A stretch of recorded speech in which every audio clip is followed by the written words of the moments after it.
जस हिंदी देख रहे सभी दर्शकों को विक्रम की तरफ से नमस्कार, आदाब। रूबरू में आप सभी का स्वागत है। ना मौजों से पूछो रवानी की बातें, ना मौजों से पूछो रवानी की बातें, अगर पूछना है किनारों से पूछो। ना पूछो किताबों से बातें खुदा की, ये बातें खुदा के प्यारों से पूछो। बयानों से बाहर, ज़ुबानों से बाहर, इशारों की बातें इशारों से पूछो। सुनाएंगे हम तुमको बेरंग की बातें, झुको और रंगीन नज़ारों से पूछो। उठाते नहीं सर ये कदमों पे साबर, मजा खाक का खाक सारों से पूछो। ये पंक्तियाँ जनाब साबर जलंधरी जी की लिखी हुई और कमाल की बातें लिखी, कमाल की गहराई लिखी इन पंक्तियों में कि कैसे अगर एक ज़िंदगी की सच्चाई जाननी है तो उसमें डूबना पड़ता है। और ये सारी चीज़ें एक शायर, एक कवि महसूस करता है और उसको अपने शब्दों में पिरोता है और वो हमारे लिए एक सुंदर माला तैयार करके रखता है।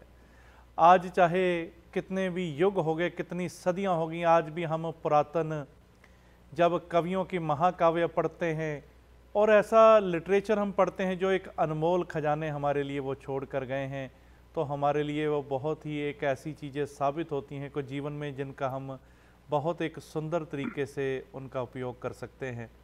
और यही एक कवि की देन होती है समाज को कि कैसे अपने अनुभव को हमेशा हमेशा के लिए वो अपने शब्दों में पिरो कर रख जाता है। और आज भी हमारे साथ थे जो हमारे गेस्ट हैं, ये एक ऐसी कवित्री हैं जो बहुत एक सुंदर तरीके से अपने भावों को शब्दों में पिरो कर हमारे सामने लाते हैं। आइए इनसे मुलाकात भी करते हैं और पहले इनका स्वागत करते हैं शोभा साचान जी। जी शोभा जी नमस्कार और बहुत बहुत स्वागत है आपका। जी नमस्कार विक्रम जी, आपका भी बहुत बहुत शुक्रिया। बहुत जी बहुत स्वागत करती हूँ आपका, रूबरी के सभी दर्शकों का बहुत बहुत स्वागत और जी, प्रणाम करती हूँ मैं। कैसे हैं आप? जी, मैं बिल्कुल बढ़िया हूँ। आप बताइए कैसे हैं? जी बहुत कृपा जी। और ये जानना चाहेंगे कि आपका जन्म कहाँ पर हुआ, कहाँ पर आपने शिक्षा प्राप्त करी? जी विक्रम जी, मेरा जन्म हुआ है भारत की पुण्य धरा उत्तर प्रदेश के कानपुर डिस्ट्रिक्ट में। और मैं अपना सौभाग्य मानती हूँ कि मैंने उत्तर प्रदेश में जन्म लिया, जहाँ पर भगवान श्री कृष्ण की जन्मस्थली मथुरा है और भगवान श्री राम की जन्मस्थली अयोध्या है, वाह, जहाँ कबीरदास जी ने भी जन्म लिया। तो ये मेरा सौभाग्य है कि मैंने उस धरा पर जन्म लिया है। क्या बात है। ऋषियों मुनियों की ये धरती है उत्तर प्रदेश। और ज़्यादातर हमारे जो कवि आते हैं, शायर आते हैं, जिनसे भी हम पूछते हैं ज़्यादातर यही एक जवाब होता है कि हम यूपी से, उत्तर प्रदेश से। ऐसा लगता है कि वहाँ की मिट्टी में वाकई एक भगवान का आशीर्वाद कह सकते हैं कि जो भी जन्म लेता है वो शायर या कवि जरूर बनता है। और आपका भी संबंध उसी जगह से है। बिल्कुल बिल्कुल, और इतनी पावन धरा है, इतनी खुशबू यहाँ की सौंधी मिट्टी है, इतना अपनापन है। और इतने महान लोगों ने जब यहाँ पर जन्म लिया है, ईश्वर ने, और इतने बड़े बड़े कवियों ने, कुंवर बेचैन जी हैं, हमारी सीता सागर जी भी हैं, कबीरदास जी हैं। तो इतने बड़े बड़े लोगों ने जब यहाँ पर इस धरती पर, एक मनवीर मधुर जी भी हैं, वो भी यहीं मथुरा से हैं। तो और मेरा यहाँ पर जन्म हुआ, तो वाकई ये इतनी पवित्र मिट्टी है, यहाँ की पावन मिट्टी है, चंदन की तरह। तो वहां से अपने आप में ये अनुभव है कि कविताएं और वो एहसास अपने आप जागृत हो जाते हैं और पूरी जी दुनिया तक हम अपने भाव ले जाते हैं, बहुत एक सुंदर, कविता और एक गीत के माध्यम से। बहुत सुंदर। जी तो शोभा जी, परिवार में कोई ऐसा माहौल था जिससे आपको ऐसा एक माहौल मिला, शौक जागा? कोई और भी परिवार में ऐसे लिखता था, कैसे ये शौक जागा? जी विक्रम जी, ऐसा तो मेरे परिवार में कोई माहौल नहीं था, क्योंकि मेरे फादर डॉक्टर थे और गवर्नमेंट एम्प्लॉय थे, तो उनका ट्रांसफर होता रहता था। और मेरी मदर बहुत सीधी सिंपल एक गृहिणी महिला थी। और मेरा जो शौक जागा, वो जब मेरे बच्चे थोड़े से बड़े हुए, तो मैं अपनी भावनाएं कुछ उनके समक्ष व्यक्त करना चाहती थी, जी लेकिन मैं समझ नहीं पा रही थी कि किस तरह से करूं। तो चूंकि उनके भावी जीवन के लिए उन्हें कुछ संदेश देना चाहती थी, तो मैंने वो 4 पंक्तियां लिखी और वो मेरे जीवन में सार्थक भी हुई। अगर आपका आदेश हो तो मैं वो पंक्तियां आप तक जी जी, पहुंचाने की कोशिश करती जरूर हूँ। जरूर शोभा जी। सुनिएगा। तो वो मेरी सर्वप्रथम पंक्तियां थी जहां से मेरी काव्य यात्रा शुरू हुई, जी कि बनो तुम गर्व गुरुओं का, हृदय आनंद हो जाओ। हाँ, बनो तुम गर्व गुरुओं का, हृदय आनंद हो जाओ। धरा पर पाप जब देखो, यशोदानंद हो जाओ। क्या बात धरा है। पर पाप जब देखो, यशोदानंद हो जाओ। और तुम्हारा नाम सूरज की तरह दे रोशनी जग में। तुम्हारा नाम सूरज सूरज की की। तरह दे रोशनी जग में। नए आयाम रच दो तुम यश नए आयाम रच दो तुम, विवेकानंद हो जाओ। वाह वाह, विवेकानंद हो जाओ। क्या बात है, क्या बात है, बहुत खूब। और ये पहली पंक्तियां जो आपके द्वारा लिखी गई, आप ये कह रहे हैं। जी जी। तो जी वो एक मेरी कविता का एक सफर यहीं से शुरू हुआ, जी और ये जीवन में मेरे सार्थक भी है। और मुझे लगता है कि कविता से बेहतर अपने भाव व्यक्त करने का और कोई माध्यम नहीं हो सकता। जी बिल्कुल। जो मेरा अपना अनुभव है। जी, और माँ जिस तरह से अपने बच्चों की परवरिश करती है, हर चीज़ का ख्याल रखती है, और ये कहा जाए कि इस माँ ने आपने एक ऐसा माहौल बना दिया कि वो एक बच्चों के लिए एक काव्यमय घर में एक माहौल की किस तरह से वो हमेशा हमेशा के लिए एक आशीर्वाद के रूप में आपने वो जो पंक्तियाँ बच्चों को आशीर्वाद दिया, लेकिन उस आशीर्वाद को भी आपने एक कविता में रूप दे दिया, जो बहुत ही सुंदर लगा सुनकर। जी जी बिल्कुल। और मैं यही कहना चाहूंगी कि जब मेरा बेटा बीटेक फर्स्ट ईयर में था, तो उसने भी एक अपनी मतलब बुक लॉन्च की, एल्डिश माइंड, और वो भी अब ऑथर है। उसकी 2 बुक पब्लिश हो चुकी हैं, तीसरी भी उसकी आने वाली है। तो शायद कुछ मैंने उनको कुछ आशीष के रूप में कुछ ज्ञान दिया, और कुछ मैं उनसे भी सीखती रहती हूँ, बच्चों से भी समय समय पर ज्ञान लेती रहती हूँ। जी जी। जी और बिल्कुल, ये जो आजकल के बच्चे होते हैं बहुत ऐसी ऐसी बातें कर जाते हैं गहराई वाली, कि बड़े जो है जी सोचने पर मजबूर हो जाते हैं। जी बिल्कुल बिल्कुल। जी बहुत बहुत जरूरी होता है अपनी बातें उनसे कहना, और उनकी भी सुनना और समझना। बिल्कुल। जी और आप जब आप लिखते नहीं थे, जैसे आपने कहा कि परिवार में कोई ऐसा नहीं था, तो आप कौन कौन से कवियों को या शायरों को सुनते थे जिनको सुनकर मन पर प्रभाव पड़ा? मेरे जैसे मुझे हास्य कवि बहुत, मतलब जो मन को रात में जब सोते हैं या कुछ भी मन कभी भी कुछ हो जाए, तो मैं हास्य कवि सम्मेलन सुनने लगती हूँ। जैसे हमारे सुरेंद्र शर्मा जी भी हैं, और हमारे दिनेश रघुवंशी जी हैं। उन्होंने माँ पर हजारों मुक्तक लिखे। जी और जो प्रथम कवि थे जिनसे मेरी मुलाकात हुई, बहुत ही सहज हृदय और इतने महान व्यक्तित्व के धनी डॉक्टर महेंद्र शर्मा जी से मेरी मुलाकात हुई। और मेरी सुरेंद्र शर्मा जी से भी मुलाकात हुई, और फिर मेरी दिनेश रघुवंशी जी और डॉक्टर चेतन आनंद जी। ऐसे बहुत सारे कवि हैं जो बिल्कुल आसमान को वो छू रहे हैं आज के समय पर। लेकिन जब उनसे मेरी मुलाकात हुई, तो मुझे लगा कि बिल्कुल वो जमीन से जुड़े हुए लोग मुझे महसूस हुए, और उनका मुझे प्यार और मुझे उनका सानिध्य आशीर्वाद सदैव उनका मिलता रहा। और उनको मैं सुनती हूँ, और पहले भी मैं सुनती थी, और आज भी मैं उनको सुनना पसंद करती हूँ। जी, बहुत खूब। और बातों का सिलसिला शोभा जी जारी रहेगा। यहाँ समय हो चला है एक ब्रेक का। और दोस्तों, कहीं ना जी जाइएगा, ब्रेक के बाद जानेंगे आगे का सफ़र कैसा रहा, क्या क्या कविता में मकाम आए, कौन कौन सी बुलंदियों को छुआ शोभा जी ने, यह सब कुछ जानेंगे, लेकिन एक छोटे से ब्रेक के बाद। ब्रेक के बाद एक बार फिर से आप सभी का स्वागत है रूबरू में। दोस्तों, आज महफिल जमी हुई है कविता की, गीतों की, बहुत से रंग सुनेंगे शोभा जी से। और आप भी हमें कॉल करके हमसे बात कर सकते हैं, आप भी अपने विचार हमसे साझे कर सकते हैं। उसके लिए नंबर है 1844-324-1300। आइए एक बार फिर मुलाकात करते हैं शोभा साचान जी से। जी शोभा जी, नमस्कार और बहुत बहुत स्वागत है एक बार फिर आपका। जी। जी नमस्कार नमस्कार। जी। और जैसा कि आप बता रहे थे कि एक मन में बच्चे को एक शिक्षा देने के लिए मन में एक ऐसा भाव आया कि बच्चे को किस तरह से एक वो आशीर्वाद दिया आपने अपनी वो 4 पंक्तियों के द्वारा, और उसके बाद सफ़र शुरू हुआ। और इसमें सीखना भी जो शोभा जी काफ़ी एक ज़रूरी रहता है कि अगर एक अच्छा जी। लिखना हो, चाहे वो कविता का रूप हो, गीत का रूप हो, तो वो शिक्षा अपने, वो शैली आपने कहाँ से सीखी? क्योंकि ये था कि जब मैं, जैसे मेरी हॉबी है कुकिंग करना, पेंटिंग करना, तो मैं गीत सुनती थी।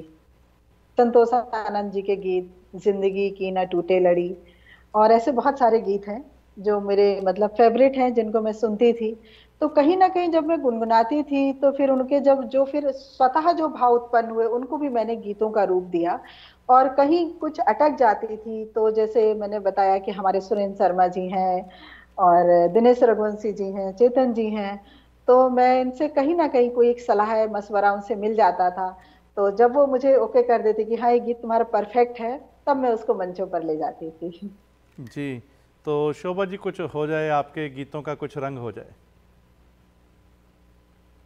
जी बिल्कुल विक्रम जी। और एक गीत जो है कि जो मुझे बहुत मेरे दिल के करीब है, मुझे बहुत पसंद भी है, और नारी प्रधान गीत है। इसे नाम दिया है मैंने जिंदगी अखबार सी। नारी के हाँ मन की वेदनाएं आप तक पहुंचाने की कोशिश करती हूँ। जी। और उसके पहले मैं ये पंक्तियां हाजिर करती हूँ कि मैं शर्त का सिक्का नहीं हूं जो यूं ही उछाल दोगे मुझे। हाँ। मैं शर्त का सिक्का नहीं हूं जो यूं ही उछाल दोगे मुझे। मैं 21वीं सदी की नारी हूं, यूं ही नहीं घर से निकाल दोगे मुझे। क्या यूं ही बात है, नहीं घर से निकाल क्या दोगे बात है, मुझे। बहुत खूब। जी। और इसी के तहत मैं एक गीत आप तक पहुंचाती हूँ। सुनिएगा, जिंदगी अखबार सी। जी। मुस्काती सी आंखों को भी कितना रोना पड़ता है। गीत है चूंकि, तो इसके तरन्नुम में ही चलेगा, जी जी। गाना पड़ता है, तो इसलिए सुनेगा कि मुस्काती सी आंखों को भी कितना रोना पड़ता है। मुस्काती सी आंखों को भी कितना रोना पड़ता है। नारी हूँ हर दर्द का मुझको बोझा ढोना पड़ता वाह है। वाह। नहीं लगाती वक्त जरा भी अपनी खुशियां खोने में। नहीं लगाती वक्त जरा भी अपनी खुशियां खोने में। हर कोई पढ़ पढ़ कर मुझको रख देता है कोने में। वाह वाह। नई सुबह फिर नई खबर, नई सुबह फिर नई खबर, अखबार की होना पड़ता है।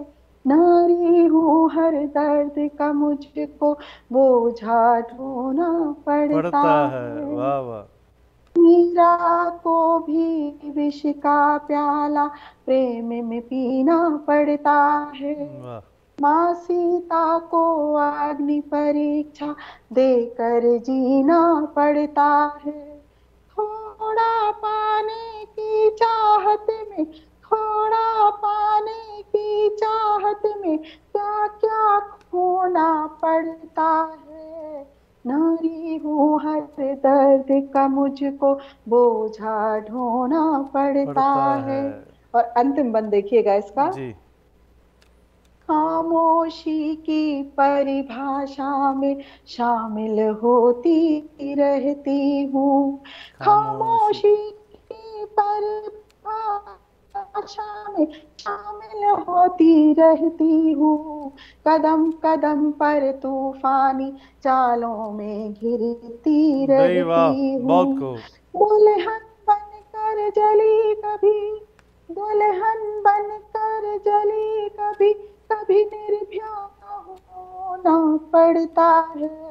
नारी हूँ हर दर्द का मुझको बोझा बोझा ढोना। ढोना पड़ता है।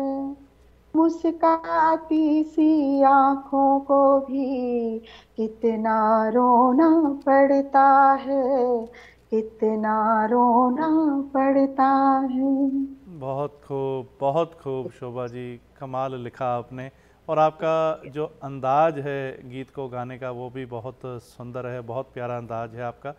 और वाकई ही जो कहा जाता है कि एक कवि जो होते हैं ये समाज का दर्पण होते हैं, और वही समाज का जो एक अंग है, किस तरह से आपने उस सच्चाई को अपने गीत में बयान किया कि कैसे नारी को एक वो बोझ ढोना पड़ता है, कैसे वो करना पड़ता है। और जो आपने पहले शेर पढ़ा था गीत से पहले, वो भी बहुत खूब था, कमाल का वो शेर, एक जागृति लाने वाला कि आज की नारी कोई अबला ना समझे, इस तरह से नहीं को घर से निकाल दे। और सारा एक आपने सच्चाई जो है अपने शब्दों में बयान करी। और ये पूछना चाहूँगा कि जब आपने पहली बार कविता मंच पर पढ़ी जाकर, तो उस समय एक कैसा माहौल था, कैसा एक अनुभव रहा उस समय आपका? जी, मेरा पहला कवि सम्मेलन था मौलाना आजाद मेडिकल कॉलेज में जी। और मैंने वहाँ पर एक गीत पढ़ा, वो सबको बहुत पसंद आया। लेकिन जिन्होंने मुझे, जो संयोजक थे इस कार्यक्रम के, तो उन्होंने मुझे मतलब थोड़ा सा गाइड किया। महेंद्र शर्मा जी थे, तो उन्होंने कहा कि सुबह पहले घर पर थोड़ा प्रैक्टिस करना। तो मैंने 2-3 दिन पहले घर पर प्रैक्टिस की और ईश्वर की दया से, और मेरा वो पहला कार्यक्रम बहुत सफल रहा, बहुत लोगों को पसंद आया। जी, और एक काफ़ी प्रोत्साहन मिलता है जब एक कोई नया कवि, जैसे हम कहें कि जब मंच पर आता है, अगर इस तरह से इतने अच्छे एक मज़े कवियों के बीच जब बोलने का मौका मिले और सामने ऑडियंस भी जब उसको एक ऐसा वाह वाह करती है, तो उस समय एक मन में क्या भाव आपके आया? क्योंकि आपका वो पहला मौका था इतने बड़े कवियों के बीच में बैठकर, तो एक डर भी लगा या कैसा एक नर्वसनेस रही? डर चूंकि इसलिए नहीं रहा कि थोड़ा सा, हाँ, ये लगता था कि बाहर मैं जा रही हूँ, कैसा ऑडियंस का क्या होगा, मैं कैसा परफॉर्म कर पाऊंगी या नहीं कर पाऊंगी, लोगों का दिल जीत पाऊंगी कि नहीं। तो फिर मुझे लगता था कि नहीं, मैं ये कर सकती हूँ। अपने अंदर मैं खुद से मैंने बात की, खुद के अंदर एक जोश जगाया कि कॉन्फिडेंस रखना है शोभा, तुम्हें बिल्कुल नहीं घबराना है। और उसके लिए जैसे मैंने ये भी रखा कि 4 पंक्तियां, जैसे जब हम सार्वजनिक जीवन में कदम रखते हैं तो एक हौसला अंदर बहुत होना चाहिए। और जो हमारे, जो मैंने बताया आपको इसके पहले कि जितने भी जो कवि, उन्होंने मुझे बहुत हौसला दिया जी। बाहर। तो मैंने स्वतः फिर ये लिखा कि 4 पंक्तियां मैं आप तक निवेदित करती हूँ कि जी। शोलों पर हम पांव जमा कर रखते हैं, शोलों पर हम पांव जमा कर रखते हैं, पत्थर पर भी खिलाकर रखते हैं, नख से सिक तक श्रृंगारों में रहकर भी तलवारों पर धार लगा कर रखते हैं, क्या तलवारों पर बात है, धार क्या लगा कर बात है। रखते हैं। वाह। तो कहीं ना कहीं एक मुझे लगा कि नहीं, हर नारी के अंदर एक रानी लक्ष्मीबाई होती है, एक दुर्गा माँ होती है, बस उसे बाहर लाने की जरूरत होती है। तो मैं उसी हौसले के साथ मंच पर प्रेजेंट हुई कि नहीं, मैं ये कर सकती हूँ। और जी। मुझे मेरा हौसला बढ़ाया। वहां पर इतने मंजे हुए दुनिया के जाने माने कवि, सुरेंद्र शर्मा जी भी थे, दीपक जी भी थे, और भी कई बड़े नामचीन कवि थे। तो बहुत उनका सानिध्य मिला, और इसलिए मेरा वो प्रोग्राम बहुत सफल रहा। और मैं उनकी बहुत शुक्रगुजार हूँ कि उन्होंने मुझे इतना खूबसूरत मौका दिया अपनी बात लगभग कहने वो का मंच से। कौन और सा उसके बाद समय ये रहा सफर होगा? निरंतर मेरा चलता आ रहा है। जी शोभा जी, जी, वो कौन सा समय रहा होगा लगभग जब आपने मंच पर जो है एक जो अपने गीतों को वहाँ पर बोलना शुरू किया, गाना शुरू किया, वो कब, कौन सा समय था? 4-5 साल पहले की बात है।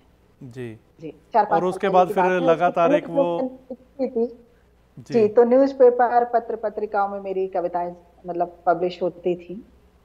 लेकिन जी। फिर मंचों पर मैंने 5 साल पहले करीब जाना शुरू किया। जी। और उसके बाद एक वो फिर लड़ी चल पड़ी मंचों पर बोलने की, और उसके बाद आज तक कैसा एक वो माहौल चल रहा है उसके, वहाँ से लेकर आज तक? जी जी, बिल्कुल। जी। और जैसे आपने कहा कि कवि सम्मेलन में आप जाते हैं, बोलते हैं, तो कैसा एक माहौल रहता है? कहाँ कहाँ पर जाना हुआ कवि सम्मेलन के लिए? मेरा कई टीवी चैनल पर हुआ है, हिंदी भवन के कई कार्यक्रम हुए हैं, वहां पर भी जाना हुआ है। और हमारे दिल्ली, गाजियाबाद, एनसीआर में बहुत सारे कवि सम्मेलन होते रहते हैं, जहां पर मैं मतलब मेरा जाना हो जाता है। और जी। लोग मुझे याद करते हैं, मुझे अच्छा लगता है। जी। और आप कविता के अलावा और क्या क्या शौक रखते हैं, क्या क्या करते हैं, ये सब कुछ आपसे जानेंगे, लेकिन एक ब्रेक के बाद। और दोस्तों कहीं ना जाइएगा, कविता के बाद और जीवन में क्या क्या पड़ाव आए, कौन कौन सी ऊंचाइयों को प्राप्त किया शोभा जी ने, ये सब जानेंगे, लेकिन एक ब्रेक के बाद। ब्रेक के बाद एक बार फिर से आपका स्वागत है। रूबरू में आज गीतों की महफिल जमी हुई है। शोभा साचान जी हमारे साथ हैं और कमाल के अपने अनुभव अपने गीतों के द्वारा ये रखने की कला रखते हैं। और आइए इनके साथ एक बार फिर मुलाकात करते हैं। और आप भी हमें कॉल करिए हमसे बात करने के लिए। हमारा नंबर है 1844324130। जी आइए एक बार मुलाकात करते हैं शोभा जी से। जी शोभा जी, ब्रेक पे जाने से पहले आप बता रहे थे कि कैसे मंचों का एक सिलसिला शुरू हुआ, मंच पर पहली कविता कैसे पढ़ी और उसके बाद वो फिर श्रृंखला जो है आज तक वो चल रही है निरंतर, ऐसी आपकी जो गीतों की श्रृंखला है। और अगर उसके बाद बात की जाए, मंच पर जब जाते हैं काफ़ी ऑडियंस की सामने तादाद रहती है और काफ़ी दूसरे अन्य कवि भी रहते हैं। महिलाओं की अगर बात की जाए तो कितनी के महिलाएं हैं जो ये शौक़ रखती हैं, मंच पर कितनी महिलाएं शोभा बनती हैं मंच की? जी विक्रम जी, और जो अब समय देखने में मुझे इस समय मिल रहा है तो बहुत महिलाएं हैं इसमें आगे आ रही हैं। और अभी एक कार्यक्रम के दौरान मुझे मालूम पड़ा कि हिंदुस्तान में 2 करोड़ कवि हैं। वाह, 2 करोड़ कवि जो बात साहित्य से जुड़े हुए हैं। एक नया मुझे मतलब ये अनुभव हुआ और पता चला, तो वाकई मतलब बहुत प्राउड हुआ कि भाई 2 करोड़ कवि साहित्य से जुड़े हुए हैं। और महिलाओं की भी बात है तो अब कवियत्री सम्मेलन भी शुरू हो चुके हैं। हाँ, लेकिन समय लगेगा अभी महिलाओं को आगे आने में मंचों पर, क्योंकि कहीं ना कहीं अभी पुरुष प्रधान थोड़ी सी अभी हमारे यहाँ ये दिक्कत है देश में कि अभी इसमें काफी परिवर्तन हुआ है और काफी परिवर्तन होना बाकी है। और शायद महिलाएं बहुत जुझारू हैं और वो जरूर एक समय ऐसा आएगा जब बराबर का वो मंच पर अपना हक रखेंगे। जी, और जैसे आप लिख रहे हैं, आप मंचों की शोभा बनते हैं, आप और भी महिलाओं के लिए एक ऐसी प्रेरणा है उनके लिए कि किस तरह से देखकर एक मन में जोश आता है कि हम भी आगे आएँ, हम भी ऐसे जो हैं कर सकते हैं ये काम। और आज वाकई ही जैसे आपने कहा कि बहुत सी महिलाएं हैं, ये कह सकते हैं कि हिंदुस्तान में एक वो क्रांति आ चुकी है। महिलाएं किसी भी क्षेत्र में आप देखो, वो हर क्षेत्र में महिलाएं आज कंधे के साथ कंधा मिलाकर चल रही हैं पुरुषों के साथ। जी, तो शोभा जी कुछ और हो जाए, आपके गीत या कविता जैसे भी आपका ध्यान हो। जी जी, तो मैं अभी जो जैसे मैंने आपको बताया कि मेरी एक दोहावली करीब करीब तैयार है, थोड़ा सा उसमें काम बाकी है जी। तो वो भी आने वाली है। तो मैं उसके ही कुछ दोहे आप तक रखती हूँ कि नदियाँ एक संसार है जीवन एक नाव। नदियाँ एक संसार है जीवन एक नाव। अगल बगल मिलते कई मगरमच्छ के गांव। अगल बगल मिलते क्या कई बात है, मगरमच्छ के गांव, बहुत सुंदर। और एक और दोहा देखिएगा कि होगे तुम आकाश पर सबके लिए समान। ईश्वर से कहती हूँ कि होगे तुम आकाश पर सबके लिए समान। धरती पर हमने तुम्हें बांट लिया भगवान। क्या बात है, बहुत खूब, बहुत खूब। एक बार फिर से ये शेर हो जाए। जी जी, कि होगे तुम आकाश पर सबके लिए समान। होगे तुम आकाश पर सबके लिए समान। धरती पर हमने तुम्हें बांट लिया भगवान। बहुत धरती पर हमने तुम्हें बांट लिया भगवान। जी जी, तो कुछ ये पंक्तियां आपको जो मेरी आने वाली किताब है उसमें आपको ये देखने को मिलेंगी, पढ़ने को मिलेंगी। और जैसा कि आप गीत की जो मैं बात करती हूँ कि समाज में बहुत सारी हमारी ऐसी बुराइयां व्याप्त हैं और जिनको देखकर सुनकर बड़ी मन में पीड़ा उठती है। जैसे भ्रूण हत्या है हमारे देश में, उस पर भी मैंने कुछ लिखा बहुत। हाँ, कि जो कोख में बेटियों को, अजन्मी बेटियों को मार देते हैं, तो उन पर भी बड़ा मतलब मन व्यथित हो जाता है। तो उस पर भी मैंने एक गीत लिखा, मैं उसका एक बंदाव तक रखती हूँ। जी इरशाद। मैं लिपट के कांधे रो जाऊं और गोद में तेरी सो जाऊं माँ गोद में तेरी, सो जाऊं माँ गोद में तेरी, सो जाऊं। तू पत्थर पूजा करती है और दुआ भी मांगा करती है, वाह। फिर क्यों प्यारी सी बिटिया को माँ कोख में मारा करती है। हाँ हाँ हाँ। मैं बहन भिड़ा के बन गुड़िया आंगन में तेरे, तेरा हूँ और गोद में तेरी, सो जाऊं माँ गोद में तेरी, सो सो जाऊं। जाऊं। तू सृष्टि की निर्माता है, हर विधि विधान की ज्ञाता है। हम्म। इस देश का बच्चा बच्चा माँ तुझे को गीतों में गाता है। मैं बन कर लोरी की लय माँ तुझे में मैं शामिल हो जाऊं और गोद में तेरी, सो जाऊं माँ गोद वाह, में बहुत खूब। तेरी, सो जाऊं माँ गोद में तेरी, सो जाऊं। बहुत सुंदर, बहुत सुंदर। ऐसे प्यार। मन कर रहा था कि सुने जाएं। ऐसा एक मधुर और ऐसा विषय आपने लिया कि वाकई ही बहुत संजीदा विषय जिसे कह सकते हैं कि आज ज़रूरत है इस चीज़ को रोके जाने की कि किस तरह से ये हमारे समाज में एक वो विषैली बुराई बनकर ये जो चीज़ फैल रही है। जी बिल्कुल। जी। और शोभा जी, बिल्कुल। अगर मैं बात और पूछूं थोड़ा आपसे, सा। जी, जी। कि कविता के अलावा और आप क्या क्या करते हैं? कविता के अलावा जैसे साहित्य सेवा के साथ साथ मैं सामाजिक सेवा में भी थोड़ी सी रुचि रखती हूँ। जी और जैसे मैं एक एनजीओ चलाती हूँ, ट्राई एनजीओ करके है। जी तो हम और हमारे कई मित्र मिलकर इसको चलाते हैं। तो जी इसका यही एक रीजन था कि मैं जैसे संवेदनशीलता के साथ बहुत लिखती थी। और एक ट्रू घटना है विक्रम जी, कि जी मैं दिल्ली में एक दिन लाल बत्ती पर मेरी गाड़ी खड़ी हुई थी, तो एक छोटी सी बच्ची आई हाथ में कटोरा लिए हुए भीख मांगने के लिए। तो वो दृश्य मेरे मतलब आंखों में बिल्कुल मेरे दिल दिमाग पर वो चीज छप गई। तो मैं घर आकर भी मैं सो नहीं सकी, मैंने उस चीज को लिखने पे बैठ गई। तो मैं चार पंक्तियां आपको सुनाती हूँ उसकी। और यही उसका मकसद था मेरा एनजीओ चलाने का, कि मैं जिस संवेदनशीलता के साथ लिखती हूँ और जिसके लिए लिखती हूँ, जी मैं उनके लिए प्रैक्टिकली कुछ नहीं कर पा रही हूँ, मैं उनके साथ क्या न्याय कर रही हूँ। जी। तो फिर मुझे लगा कि नहीं, मुझे प्रैक्टिकली भी उनके लिए कुछ करना चाहिए। तो यही सोच एक मेरे लिए ये प्रेरणादायी बन गई कि जी, मैं उनके लिए आप एक वो एनजीओ के पंक्तियाँ रूप में सुनाइए और कुछ फिर काम इसके कर बाद सकूं। जानेंगे, इस पंक्तियों के बाद जानेंगे कि आपकी एनजीओ जो है वो क्या एक काम कर रही है समाज के लिए, किस तरह से आप काम कर रहे हैं। जी, पहले वो आप पंक्तियाँ जी, सुनाइए। मैं आपको हाजिर करती हूँ कि उसके बाद ये सिलसिला जो शुरू हुआ।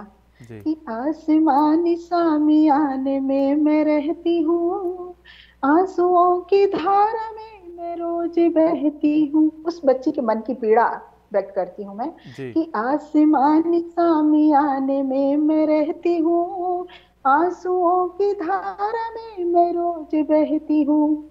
सिल रही हूँ कांटों से मैं अपने घाव को, भिगो रही हूँ आंसुओं से अपने पाँव को।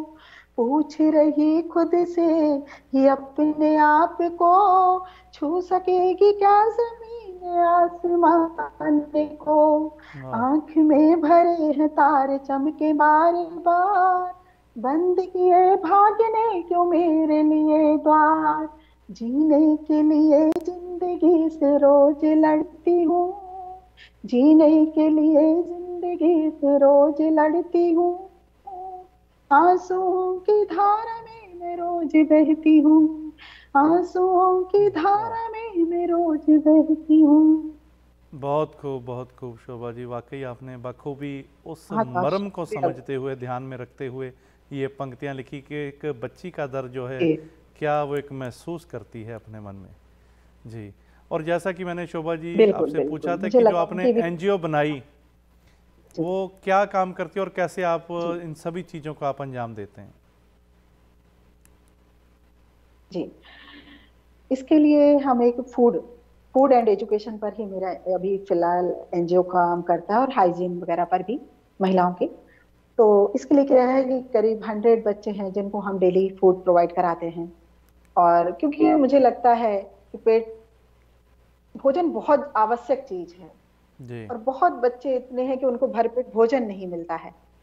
और उसके साथ साथ उनकी शिक्षा का भी हम ख्याल रखते हैं कि उनको भोजन और शिक्षा ये मिलती रहे। करीब 100 बच्चे हैं अभी हमारे, और इसको आगे बढ़ाने की भी कोशिश है। और महिलाओं की भी हाइजीन का भी हम ख्याल रखते हैं। उनको अभी जैसे लॉकडाउन के दौरान उनको हमने ये सैनिटरी नैपकिन और सैनिटाइजर वगैरह ये सब प्रोवाइड कराया, और समय समय पर हम इस तरह के इवेंट करते रहते हैं, जागरूकता के अभियान भी चलाते रहते हैं। तो ये कोशिशें हमारी निरंतर जारी हैं, और आप सबकी दुआओं से यही जी, कोशिश है कि आगे भी ये निरंतर जारी रहे। बहुत खूब। और यहाँ शोभा जी, समय हो चला है फिर एक ब्रेक का। ब्रेक के बाद जानेंगे और आपकी क्या क्या अचीवमेंट्स हैं, कौन कौन से अपकमिंग प्रोजेक्ट्स हैं, इसके बारे में बात करेंगे, लेकिन एक ब्रेक के बाद। जी, और शुक्रिया। दोस्तों कहीं ना जाइएगा, समय हो चला है एक ब्रेक का। ब्रेक के बाद जानेंगे और आगे का सफ़र कैसा रहा शोभा जी का। मिलते हैं एक छोटे से ब्रेक के बाद। ब्रेक के बाद एक बार फिर से आपका स्वागत है रूबरू में। दोस्तों आज गीतों की महफिल जमी हुई, हमारे साथ हैं शोभा साचान जी, जो कि एक जाना माना नाम है गीतों और कविताओं की दुनिया में। आइए एक बार फिर इनके साथ मुलाकात करते हैं। जी शोभा जी, आप ब्रेक पे जाने से पहले बता रहे थे एनजीओ के बारे में, और ये जानना चाहेंगे हम कि एनजीओ किस नाम से है और कैसे इसका काम चल रहा है, कौन कौन से लोग इनसे जुड़े हैं। जी जी, एनजीओ का नाम है ट्राई एनजीओ, TRY। जी, जी और हमारे कई फ्रेंड्स हैं इसमें। अंकित जी हैं, और नीरू जी हैं, पवी हैं, और बहुत सारे हमारे और भी मित्र हैं जो हम लोग मिलकर इसमें काम कर रहे हैं। तो जी उनका निरंतर सहयोग भी मिलता है, और सबकी यही भावना है कि जो समाज को एक उत्कृष्ट ऊंचाइयों पर थोड़ा सा ले जाएं। लेकिन तभी हो पाता, ये सब काम तभी संभव हो पाएगा जब हम लोग मिलकर इसके लिए कुछ समाज के उत्थान के लिए काम करेंगे। और जो हमारा पिछड़ा हुआ वर्ग है उसको ऊपर लाने के लिए हमें ये प्रयास करने ही पड़ेंगे। जी, बहुत नेक आप एक जो काम लेकर चल रहे हैं, हम ऐसी आशा करते हैं कि आपको भगवान इसमें और ज़्यादा कामयाबी दे। और दोबारा से फिर आते हैं आपके साहित्यिक सफ़र पर, दोबारा आते हैं, कुछ और हो जाए शोभा जी। जी बिल्कुल, समय है अभी जी विक्रम जी। जी जी, तो मैं गीत हाजिर करती हूँ जो आपको बहुत पसंद आएगा। ये नेताओं पर है, व्यंग्यात्मक गीत है। जी तो सुनिएगा कि जनता पूछे प्रश्न तो उत्तर, जनता पूछे प्रश्न तो उत्तर देने से कतराते हैं, ये नेताजी कहलाते हैं, आहा, ये नेताजी नेताजी कहलाते हैं। कहलाते हैं। जब प्रचार करने हैं आते, बड़े बड़े वादे कर जाते, आहा, पैर छुएंगे कहीं कहीं तो पैरों पर ही हैं गिर गिर जाते। जाते। हाथ जोड़ कर गली गली फिर माइक पर चिल्लाते हैं, ये नेताजी कहलाते कहलाते हैं, हैं, बहुत खूब। ये नेताजी कहलाते हैं। जब चुनाव नजदीक है आते, मुद्दा मजहब को है बनाते, हम्म, कभी कभी दंगे भड़का कर फिर लाशों को है गिनवाते, बहा के फिर घड़ियाली आंसू चीखम चिल्ल मचाते हैं, ये नेताजी नेताजी कहलाते कहलाते हैं, हैं, बहुत खूब। ये नेताजी कहलाते हैं। घर चुनाव ये जीत हैं जाते, भ्रष्टाचार के गढ़त भिड़ाते, कोई 10% है खाता, कोई तो 50 खा जाते, आहा भूते हा, बड़े पेट हैं इनके, हजम ये सब कर जाते हैं, क्या बात ये है। नेताजी कहलाते कहलाते हैं, हैं, वही, ये बहुत खूब। नेताजी कहलाते हैं। और ये बंद देखिएगा, और जी आजकल जो राजनीति का यहाँ पर माहौल चल रहा है उससे आप रिलेट इसको कर पाएंगे जी कि 10-10 एसी घर में इनके, पंखे तक भी नहीं थे जिनके, दस हाँ, दस एसी घर में इनके, पंखे तक भी नहीं थे जिनके, रातों रात बदल ली किस्मत इस दल से उस दल में बिक के, वाह। रातों रात बदल ली किस्मत इस दल से उस दल में बिक के, बदले रंग सदा ही ऐसे गिरगिट तक शर्माते क्या हैं, बात ये है, क्या बात है। नेताजी कहलाते कहलाते हैं, हैं, वाह ये वाह। नेताजी कहलाते हैं। और अंतिम बंद देखिएगा, जी। गुंडागर्दी जी भर करते नहीं किसी से हैं ये डरते, हम्म। गुंडागर्दी जी भर करते नहीं नहीं किसी किसी से से है ये हैं ये डरते। डरते, काल भी इनके घर पर आकर सुबह शाम पानी है भरते, वाह। काल भी इनके घर पर आकर सुबह शाम पानी है भरते, दिखा दिखा बंदूक तमंचे, दिखा दिखा बंदूक तमंचे ठेके सब हथियाते हैं, वाह ये वाह, नेताजी नेताजी कहलाते हैं। कहलाते हैं, ये नहीं, बहुत खूब। नेताजी कहलाते हैं। पैर छुएंगे कहीं कहीं तो पैरों पर गिर जाते जाते हैं, हैं, ये नेताजी कहलाते कहलाते हैं। हैं। क्या बात है, क्या बात है शोभा जी, बहुत खूब। बहुत बहुत बहुत सुंदर शुक्रिया। आपने एक बयान किया अपने गीत के द्वारा कि आज के हमारे नेताओं की क्या हालत है, किस तरह से ये जी सभी बिल्कुल। चीज़ों को अंजाम देते हैं। बहुत खूब। और शोभा जी, आपसे पूछना चाहूँगा, कैसा एक माहौल आप तलाशते हैं जब लिखना होता है कहीं बैठकर, कैसा माहौल आपको अच्छा लगता है, या ये कह लें? जी बिल्कुल, जैसे मुझे ग्रीनरी बहुत पसंद है, मुझे जी। पहाड़ बहुत पसंद है, और जैसे नदी का किनारा मुझे बहुत पसंद है, कुछ ना कुछ वहां पर थॉट्स आते रहते हैं, या जैसे मैं कभी कुछ शांत होती हूँ बिल्कुल अपने अकेलापन, जैसे कभी कुछ खलता है तो मैं कुछ ना कुछ सोचती रहती हूँ, कभी कुछ टीवी प्रोग्राम देखा या कहीं बाहर जाती हूँ जो दृश्य हमारे सब चारों तरफ दिखाई देते हैं हमें, तो उनसे कहीं ना कहीं कुछ ऐसा सब्जेक्ट मिल जाता है, फिर उस सब्जेक्ट को मैं गहनता से विचार करती हूँ, सोचती हूँ, तो वो कहीं ना कहीं एक कविता और गीत का माध्यम बन जाता है। जी। और जैसा कि मैंने आपको बताया कि कविता एक योग है, एक साधना, एक तपस्या है, रातों को कई कई घंटे हमें जागना पड़ता है, तब जाके कोई एक कविता मुकम्मल रूप लेती है। क्या बात है, वाकई ये जो एक हम थोड़े से चंद मिनटों में जो चीज़ सुन लेते हैं उसके पीछे एक बहुत बड़ी मेहनत रहती है कवि की, कैसे जी वो इन भावों को कहाँ से निकाल कर लाया ये उसे ही पता होता है। जी। और कई जी बार ऐसा बिल्कुल भी होता बिल्कुल। है शोभा जी कि कोई आपने भाव लिया कहीं से, उस भाव को पूर्ण करने के लिए पूरे शब्द नहीं मिले जैसे आप चाहते थे, कभी ऐसा भी हुआ? मिल जाते हैं जब हम गहनता से उस चीज में बिल्कुल, जिसको कहते हैं ना डूब जाना, जी। समय लगता है। मैंने बताया कि जैसे आपको एक शब्द हो सकता है कि आज मेरी कोई एक पंक्ति कंप्लीट नहीं हुई है, तो हो सकता है वो 2 दिन लग जाए, उसको जी। पूरी तपस्या करनी पड़ती है। मैंने बताया कि वो शब्द ढूंढते हैं, मिलते हैं, उसको कई कई बार हम रिपीट करते हैं उस लाइन को, सोते हुए, जागते हुए, खाते हुए, टहलते हुए, तो वो फिर कहीं ना कहीं फिर वो पूर्ण रूप ले ही लेती है कविता। अगर हम जो वाकई। चीज ठान लेते हैं, मतलब सोच लेते हैं कि इसको कंप्लीट करना है, तो वो फिर पूरी होकर ही रहती है, और ये वाह सभी कवि ऐसा करते हैं।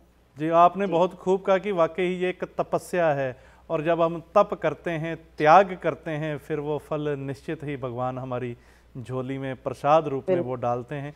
और ये सारा एक प्रसाद रूप में ही है, जो एक ऐसे गीत, एक कविताएं जब वो आती हैं तो कई बार तो खुद भी आपको लगता होगा पढ़ने के बाद कि ये इतनी बढ़िया चीज़ कैसे लिखोगी।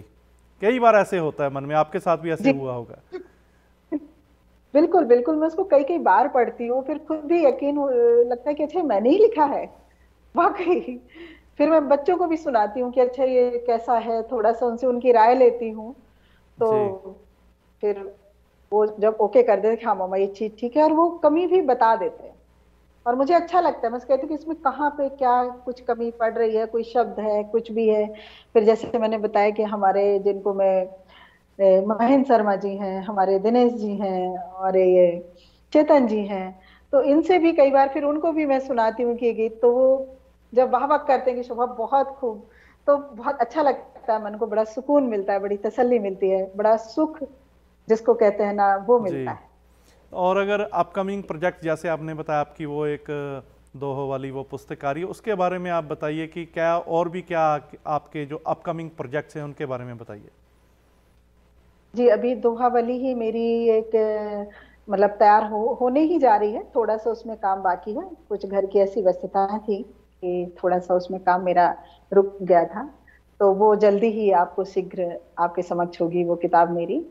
और आगे भी मेरी जो कोशिशें हैं कि मैं अपने जो गीत हैं इनके गीत माला बनाकर यूट्यूब पर डालूं और फिर इसे जी दुनिया तक पहुंचाऊं अपने मन के भाव। ये जी, ख्वाहिश है मेरी। तो बस आपका बहुत खूब। आशीर्वाद चाहिए, सभी दर्शकों का मुझे आशीर्वाद मिले कि मैं अपने इस ख्वाहिश को मैं पूरा कर सकूं, भगवान कामयाब कृपा हो करें। सकूं। जी, और अगर एक सपने की बात की जाए, ड्रीम की बात की जाए, आपका क्या ड्रीम है जिसे आप चाहती हैं कि ऐसा एक हो जाए मेरी लाइफ में? आपके वो ड्रीम के बारे में पूछना चाहूँगा। जी, सपना तो देखिए कवि है, सपने तो अपार हैं और कोई एक सपना हम देखते ही नहीं है, हजारों सपने देखते हैं। और कुछ सपने जैसे आपके समक्ष आज बैठी हूं, ये भी मेरा एक सपना था कि रूबरू कार्यक्रम में मैं आपसे रूबरू हूं, तो ये सपना भी मेरा पूरा हो चुका है आज। जी, उसके लिए मैं धन्यवाद। आपका और ईश्वर का शुक्रिया करती हूँ। और भी मेरी हैं जो कुछ किताबें हैं वो भी आए, और मेरे बच्चों के सपने पूरे हों, ये मेरा सपना है। बहुत खूब। एक माँ का सपना वही होता है कि उसके बच्चों के सपने पूरे हों, वाह। वो मेरा सपना है। जी, और माँ वाकई ही यही एक आशा करती है कि बच्चों की ज़िंदगी में खुद अपनी ज़िंदगी जी रही होती है माँ, और आपने वही बात कही कि एक बच्चों के सपनों में मेरा सपना है वो पूरा हो। और जैसे जी आप लिखती हैं, मैं पूछना चाहूँगा, बच्चों में भी कोई से में आप में ये शौक़ है जिन्होंने आपकी इस कला को, आपकी शैली को और आगे बढ़ा रहे हों? जी, बिल्कुल, मेरी बेटी को भी शौक है कविताओं का, तो वो कविताएं और स्टोरी लिखती है, वो भी आपको जल्दी ही आपके समक्ष होंगी। और बेटा है तो वो ऑथर है, उसकी एक किताब भी पब्लिश हो चुकी है जो कि 86 कंट्रीज में उसकी लॉन्च है, एल्ड्रिच माइंड। और जी एक 20,000 फीट क्लाइंबिंग है, थर्ड बुक भी उसकी आने वाली है। तो उनका सब्जेक्ट अलग है, बेटी का अलग है, मेरा अलग है, सबके सब्जेक्ट अलग हैं। लेकिन जब हम तीनों मिलते हैं डिनर टाइम पर एक साथ, तो सारे डिस्कशन होते हैं, तब हमें मालूम पड़ता है कि अच्छा उसने आज ये लिखा है, मम्मा ने आज ये लिखा है, बेटे ने आज ये लिखा है, बेटी ने आज ये लिखा है। तो वाह। बड़ी मतलब खुशी होती है, बड़ा दिल आनंदित हो जाता है ये सब चीजें देख के, जब हम लोग मिलते हैं परिवार में सब लोग, कि जी, तो अच्छा आज दिन में हमने टेबल क्या पर ही क्या एक किया, वो शाम को लघु हम लोग जिसे कहते बैठकर हैं। डिस्कस करते हैं। जी, रात को टेबल जी पर ही जैसे कहते हैं लघु कवि दरबार वो हो जाता है घर में। जी, तो फिर हम लोग डिस्कस करते हैं कि आज हमने दिन भर में क्या क्या काम किया, क्या सही रहा, क्या गलत रहा, क्या अच्छा रहा, क्या बुरा हुआ। तो वो सारी चीजें डिस्कस भी हो जाती हैं, और एक दूसरे की लाइफ के बारे में भी पता चल जाता है, क्या कर रहे हैं और आगे क्या करना है। तो जी इस तरह से जिंदगी चलती रहती है। जी, शोभा जी, बहुत बहुत आपका धन्यवाद। आपने हमें समय दिया, अपने अनमोल गीत जो आपने कमाल की रचनाएं लिखी हैं वो हमारे दर्शकों के साथ आपने साझी करी, और इसके लिए हम आपका तहे दिल से शुक्रिया अदा करते हैं। Thank you so much Shobha ji. जी, बहुत बहुत शुक्रिया विक्रम जी, और सभी दर्शकों का मेरा बहुत बहुत प्रणाम, बहुत बहुत शुक्रिया। खुश रहिए और खुशियां बांटते रहिए। नमस्कार। नमस्कार जी। और दोस्तों, ये थे शोभा साचान जी की किस तरह से जीवन में एक ऐसी उपलब्धियों को पाया, अपने गीतों के माध्यम से। दोहावली इनकी आने वाली पुस्तक है, उसके माध्यम से कमाल का संदेश हमारे दर्शकों को ये दे रही हैं। और अगर आप भी हमारे शो का हिस्सा बन सकते हैं, अगर आप भी लिखते हैं या गाते हैं या कोई और कला आप में भगवान ने दी है, तो आप भी हमें ईमेल करिए। और हमारा ईमेल है vikram@justbroadcasting.com एंड info@justbroadcasting.com। कल फिर मिलेंगे एक नई सोच के साथ, एक नई शख्सियत के साथ। आज के लिए विक्रम को दीजिए इजाज़त। नमस्कार, धन्यवाद।